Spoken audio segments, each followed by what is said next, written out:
የውጭ ጉዳይ ሚኒስትር ዶክተር ጌዲዮን ጢሞቴዎስ ከኦማን የውጭ ጉዳይ ሚኒስትር ዴኤታ ሼክ ካሊፋ ቢን አሊ አልሃርቲ ጋር ተወያዩ። ኢትዮጵያ ከኦማን ጋር ያላትን የሁለትዮሽ ግንኙነት ይበልጥ ለማጠናከርና የጋራ ጥቅሞችን ለማስከበር ቁርጠኛ መሆኗን ዶክተር ጌዲዮን ጢሞቴዎስ አረጋግጠዋል። ሼክ ካሊፋ ቢን አሊ አልሃርቲ በበኩላቸው ሀገራቸው ከኢትዮጵያ ጋር ያላትን የንግድና የኢንቨስትመንት ግንኙነት ለማጠናከር ከፍተኛ ፍላጎት እንዳላት ተናግረዋል።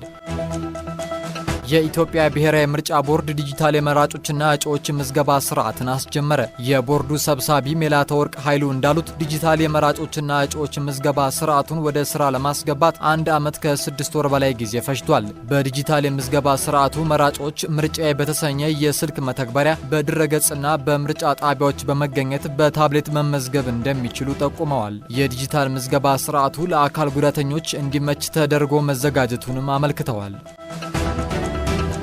ለገና በዓል የኃይል መቆራረጥ እንዳያጋጥም በቂ ዝግጅት መደረጉን የኢትዮጵያ ኤሌክትሪክ አገልግሎት አስታወቀ። ተቋሙ በሰጠው መግለጫ ገናን ጨምሮ በመጪዎቹ በዓላት የኃይል መቆራረጥ ሲያጋጥም አፋጣኝ ምላሽ ለመስጠት ዝግጅት መደረጉን ገልጿል። ህብረተሰቡ በ905 ነፃ የጥሪ ማዕከል አማካኝነት ለአገልግሎቱ ጥቆማ ማድረስ እንደሚችልም ተገልጿል።